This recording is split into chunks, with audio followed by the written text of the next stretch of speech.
පුංචි බබාලට කෑම දෙන්න පටන් ගත්ත අම්මලා අහන ප්‍රශ්නයක් තමයි මම අද කතා කරන්නේ. ඒ තමයි පුංචන්ට මස් මාළු දෙන්න ඕනි කවද්ද? මස් මාළු දෙන්න ඕනද? බිත්තර කොච්චර දෙන්න ඕනද? මාළුද මස්ද ගුණ ඔයගේ ප්‍රශ්න ගොඩක් තියෙනවා. සමහර අම්මලා අහනවා ඒ අතරේ මස් මාළු කන්නේ නැති බබාලට මොකද කරන්න කියලා. මස් මාළු කෑවේ නෑ කියලා එහෙම ප්‍රශ්නයක් නැහැ. පැංචාන්ට හරි විදිහට යකඩ කැල්සියම් මේ ටික එළවලු වලින් ලබා දෙන්න පුළුවන් නම් අනෙක් කන දේවල් වලින් එහෙම ගැටලුවක් නැහැ. හැබැයි තියෙන ගැටලුව තමයි මස් මාළු කියන එක පුංචි බබෙකුට කෑම කවන්න ගත්තට පස්සේ දෙන්න කියලා අපි කියන්නේ වැඩිපුර හේතුව හරි පහසුයි මස් මාළු වලින් බබාට අවශ්‍ය පෝෂණය ලබා දෙන්න. උදාහරණයක් විදිහට අපි ගමුකෝ යකඩ මස් මාළු වල තියෙන යකඩ හීම් යකඩ. ඊළඟට එළවලු වල නිවිති වල කොළවල තියෙන හීම් නොවන යකඩ. දැන් මේ හීම් නොවන යකඩ වලට වඩා හීම් යකඩ එකට උරා ගැනීම හරි පහසුයි. ඒක නිසා තමයි අපි පුංචන්ට වැඩිපුර මස් මාළු ඊළඟට බිත්තර වගේ දේවල් ටිකක් වැඩිපුර දෙන්න කියන්නේ. ලේසි නිසා අම්මා කෙනෙකුට බබාට අවශ්‍ය පෝෂණය සපයන්න. ඉතින් අපි බලමු මුල ඉඳලම බබාට මොනවද වඩා හොඳ? මස් මොනවද වඩා හොඳ? මාළු මොනවද වඩා හොඳ? මස් නම් ඉතින් ඕනම දෙයක් දෙන්න පුළුවන්. කුකුල් මස්, හරක් මස්, එළු මස් ඕනම දෙයක් පැංචෙකුට. හැබැයි මස් වල තන්තු ගතිය වැඩි නිසා බබෙකුට එකපාරට අමතර ආහාර පටන් ගත්ත ගමාම දෙන්න බෑ. ඒකට හොඳම විකල්පය තමයි මාළු. හැබැයි කොහොමද සමස්තයක් ගත්තම පැංචෙකුට මස් දෙනවට වඩා විශේෂයෙන් කුකුල් මස් දෙනවට වඩා නම් මම නම් අනුමත කරන්නේ මාළු වර්ග ලබා දෙන්න. හැබැයි මාළු දෙද්දිත් පොඩ්ඩක් සැලකිලිමත් වෙන්න ඕන කාරණා ටිකක් මම මතක් කරන්නම්. එතකොට කොයි කාලෙද මාළු පටන් ගන්නෙ? මොකද මාළු කියන්නේ ටිකක් පිලී රස කෑමක් නේ. එතකොට බබාට පිලී රස දැනුණොත් සමහර බබාලා මස් මාළු දිගටම ප්‍රතික්ෂේප කරනවා. විතර දෙද්දිත් ඔය ප්‍රශ්නේ ඇවිල්ලා තිනවා මගේ බබාලට මගේ ක්ලයන්ට්ස්ලට ඕන තරම් ප්‍රතික්ෂේප කළ සති දෙක තුන නොකා ඉඳලා ඊට පස්සේ තමයි ඒක අමතක වුණාම ආයෙ පටන් ගන්න. ඒක නිසා ඒ පිලී රස නොදැනෙන විදිහට මාළු ටික හදලා දෙන්න අම්මා කෙනෙක් දැනුවත් වෙන්න ඕනේ. සහ මුලින් එළවලු වලින් කෑම පටන් ගන්න. එළවලු පරිප්පු ඇට වර්ග වලින් පටන් අරන් සතියක් එකමාරක් ගිහිල්ලා මස් මාළු අපි දෙන්න පටන් ගමු. එතකොට හොඳයි. ඊළඟට මාළු එහෙම දෙද්දී හුඟක් වෙලාවට බබාට අර පිලී රස නැතු වෙන දෙහි චුට්ටක් දාලා තම්බලා අරගෙන එකතු කරන්න මුලදී. ඉතින් මාළු මස් අපිට එන්න කියන ඒ ප්‍රධාන හේතුවක් තමයි එකක් ප්‍රෝටීන් ගොඩාක් සම්පූර්ණ කරගන්න පුළුවන්. ඒ වගේම මේ දම්ල තියනවා මාළු වල හුඟක් යකඩ ගන්න හොඳම ප්‍රභවයක්.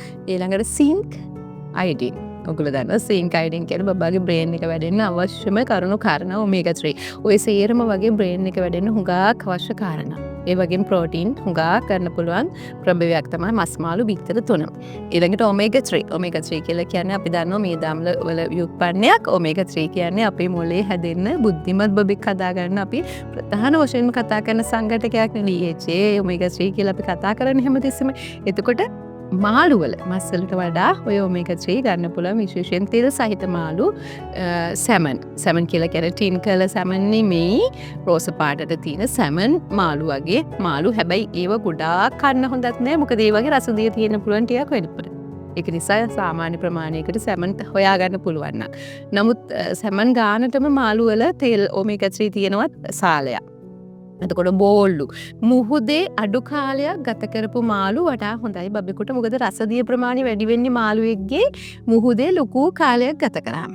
බබාට හුඟක් ආදරේ වුණාම අපි කරන්නේ ලොකු මාළුන්ගේ කුටි තමයි ගෙනහිල්ලා කන්න දෙන්නේ මෝර තෝර වගේ. ඒ වගේ තියෙන ප්‍රශ්නේ තමයි ඔය රසදිය. රසදිය වැඩිපුර තිබුණාම බබාට ගොඩාක් ඒවා දෙන්න හොඳ නෑ දිගටම. ඒක නිසා පුංචි මාළු මුහුදේ අඩු කාලයක් ගත කරපු පුංචි මාළු, ඒ වගේම මිරිදිය මාළු. මිරිදිය මාළු ගනිද්දී නම් හුඟා සැලකිලිමත් වෙන්න. මොකද ඔය කුඹුරු වලට බෙහෙත් ගහනවා. ඒ ආසන්නේ මාළු හැදෙන්නේ පොඩි නිකන් අර කුණු කොටවලින් වගේ අල්ලන මාළු තියෙනවා. ඒක නිසා මිරිදිය මාළු ගනිද්දී කොහෙන්ද අල්ලන්නේ කියලා හොඳට බලලා මිරිදිය මාළු ගන්න. මොකද මිරිදිය මාළුන්ගේ හැබැයි හුඟක් පෝෂණය අධිකයි මේ කරදිය මාළුන්ටත් වඩා. ඉතින් ගන්න පුළුවන් නම් එහෙම දෙන්න. ඊළඟට කැල්සියම් සහ විටමින් D අනිවාර්යයෙන්ම අවශ්‍යයි බබාට වර්ධනයේට. ඒ දෙකම ගන්න හාල්මැස්ස, කූනිස්සෝ, ඉස්ස සාලය. ඔය හතරෙන්ම පුළුවන් හොඳටම යාට ඕනේ කැල්සියම් සහ විටමින් D ලබා ගන්න. හැබැයි හාල්මැස්සෝ දිගටම කුඩු කරලා දෙන්න එපා. ඒකේ පොඩි ප්‍රශ්නයක් තියෙනවා. හාල්මැස්සෝ වේලද්දී වේලන හාල්මැස්සන්ට යම් රසායනික සංයෝග අඩංගු කරනවා. ඒක නිසා පුළුවන් නම් අමු හාල්මැස්සෝ අරන් වේලලා දුන්නත් කමක් නැහැ. බබාට වේලන ක්‍රම විද දන්නවා නම් ඔයගොල්ලෝ.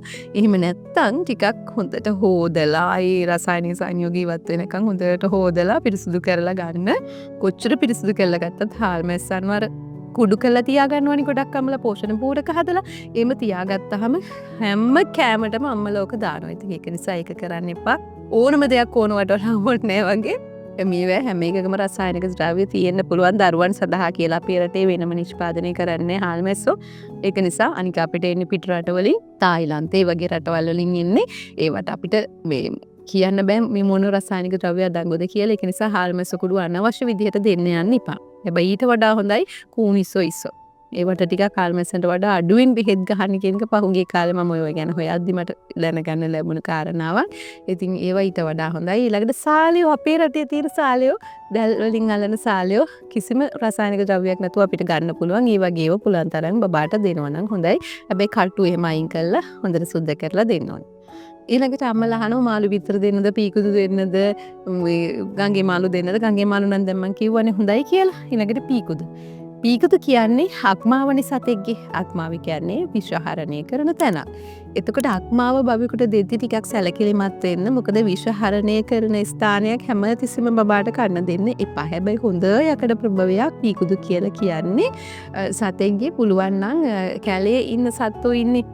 මට නම් කියන්න බෑ. ඒ වගේ සත්තුන්ගේ පීකුදු ගැටලුවක් නැහැ. නමුත් කුකුල්ලන්ගේ වගේ ෆාම් වල හදන අයගේ අක්මාවේ තියෙන පීකුදු ඒ කියන්නේ ඒ පීකුදු නම් මේ අක්මාවේ ගොඩක් ಜಾති තියෙන්න පුළුවන්. ඒගොල්ලන්ට දෙන ආහාර, බෙහෙත් වර්ග, රසායනික ද්‍රව්‍ය වර්ධනයට දෙන හෝමෝන තියෙන්න පුළුවන්. ඒක නිසා ටිකක් ඒ වගේ ඒවා අඩු කරන්න. ඊළඟට මාළු බිත්තර දෙනවා නම් සමහර බබාලට අසාත්මිකතා තියෙනවා මාළු බිත්තර වලට. ඒක නිසා මාළු බිත්තර දෙනවනම් සැලකිලිමත්ව දෙන්න. මාළු බිත්තර අලුත්වට දෙන්න ඕනේ, ප්‍රෙෂ්වට දෙන්න ඕනේ. මාළු බිත්තරයක් දෙනවා නම් පැංචිකට අනවශ්‍ය ප්‍රමාණය දෙන්න එපා. පොඩි ප්‍රමාණයක් දෙන්න. මාළු කපන තැනට කියන්න උදේ කපන මාළු වගේ තිබුණොත් මාළු බිත්තර දෙන්න. අනික බිත්තර බබාලට දෙන්න පුළුවන්කම තියෙන සමහර මාළු වර්ග ඉන්නවා. එහෙම අයගේ විතරක් දෙන්න. විශේෂයෙන් මෝර තෝර වගේ අයගේ දෙන්න පුළුවන්. කෙලවල්ලන්ගේ බිත්තර එහෙම දරුවෙකුට දෙන එක ටිකක් සැර වැඩි. ඊළඟට මම නැවත මතක් කරන්නේ රසදිය සංයෝග වැඩිපුර තියෙන ලොකු මාළුන්ට වඩා පුංචි මාළු තෝරගන්න. ඊළඟට අම්මලා අහන අනිත් එක තමයි මස් මාංශ කන්නේ නැත්තම් හරි මස් මාළු වෙනකොට සෝයා කමක් නැත්. සෝයාත් ගැටලුවක් නැහැ. හැබැයි සෝයා සකස් කිරීමේදී සහ සෝයා පැකට් කිරීමේදී රසායනික සංයෝග යොදනවා නම් එපා. නමුත් සෝයා කියන්නේ හොඳම ප්‍රෝටීන ප්‍රභවයක්. සෝයාට කියන්නේ හොඳ ප්‍රෝටීන ප්‍රභවයක්. සෝයා ඇට ගෙනහලා කුඩු කරලා ඒකෙන් කෑම හදලා දෙනවා නම් හොඳයි. සෝයා මීටර පැකට්ස් ගෙනහලා ඒකේ රසකාරක ද්‍රව්‍ය දාලා දෙනවට වඩා. හැබැයි ඒ රසකාරක ද්‍රව්‍ය සමහර ඒවා තියෙනවා අහිතකර නොවන. හැබැයි බහුතරයක් තියෙන්නේ ඒ රසකාරක ටිකක් ඇඟට හගුණ දේවල්. ඒ ගැන සැලකිලිමත් වෙන්න. මට ඒ ගැන ඉතින් කතා කරන්න බෑ. මොකද ඒ වෙනද ව්‍යාපාරික ප්‍රමිතියක් ඇතුව කියලා කියනවනේ ඒවා විකුණන්නේ. ඒක නිසා ඉතින් එපාම කියන්න බෑ. නමුත් වැඩිපුර පාවිච්චි කරන එකට නම් මං ඉච්චර එකඟ නැහැ දරුවන්ට. ඒ සෝයා නිෂ්පාදන. ඊළඟට බිත්තර. බිත්තර සම්බන්ධයෙන් කතා කරද්දී මම ඔයගලන්ට බිත්තර ගැන මේ පොතේ සඳහන් කරලා තියෙනවා. මේ බිත්තර පිටුව හරි ලස්සන පිටුවක් තියෙනවා. බිත්තර තමයි පහසුවෙන් මිල අඩුවෙන්ම ගන්න පුළුවන් හොඳම පෝෂණ ප්‍රභවයේ බබෙකුට. ඕනම දුප්පත් ගෙදරකට බිත්තරයක් ලබා ගන්න පුළුවන් දරුවා වෙනුවෙන් ලබා දෙන්න කියලා මම කියනවා. ඒක නිසා අනිවාර්යයෙන්ම මේක හොඳම පෝෂණ ප්‍රභවයක් පුංචි බබෙකුට අමතර ආහාර දෙන්න පටන් ගන්නතර පස්සේ ඔමේගා 3 විටමින් වර්ග, khනිජ ලවණ, එතකොට කැල්සියම් විශේෂයෙන්, ප්‍රෝටීන ඔය සේරම තියෙනවා බිත්තරවල. ඊටම පහසුවෙන් ගන්න. බිත්තර මුලින් දෙද්දි බබෙකුට අනිවාර්යයෙන්ම පටන් ගනිද්දී හැන්ද යටිපැත්තේ හැන්දේ උඩින් නෙමෙයි දැන් අපි හැන්දෙන් යමක් ගනිද්දි මෙහෙමනේ ගන්නේ. හැන්දේ යටිපැත්තේ බිත්තරේ ගාලා යාට දිවට රහ දැනෙන්න දෙන්න. එතකොට එයා අප්පිරියයි නම් එළියට දානවා. කැමති නම් විතරක් කයි. අකමැති නම් දවස් දෙකක් ආයි පරක්කු කරලා ආයි දෙන්න. ඊළඟට බිත්තර දෙද්දි අසාත්මිකතා ගැන සැලකිලිමත් වෙන්න. ඊළඟට පුළුවන් තරම් ඉදැල්ලේ ඇවිදින කුකුලන්ගේ අපි කියන්නේ ගම්බිත්තර කියලා. පුළුවන් තරම් ගම්බිත්තර හොයාගන්න බලන්න. ඊළඟට බිත්තරයක් තම්බන්න අම්මා කෙනෙක් ඉගෙන ගන්න ඕනේ. කොහොමද බිත්තරයක් තම්බන්න ඉගෙන ගන්නව කියන්නේ? බිත්තරය සාමාන්‍ය තැම්මෙන කාල සීමාවක් තියෙනවා. මේ මෙතන මගේ chart එකේ තියෙනවා 65 පිටුයි. මේ බිත්තරේ තැම්මෙන කාල සීමාවක්. විනාඩි කීයක්ද? විනාඩි 2, විනාඩි 4, විනාඩි 6.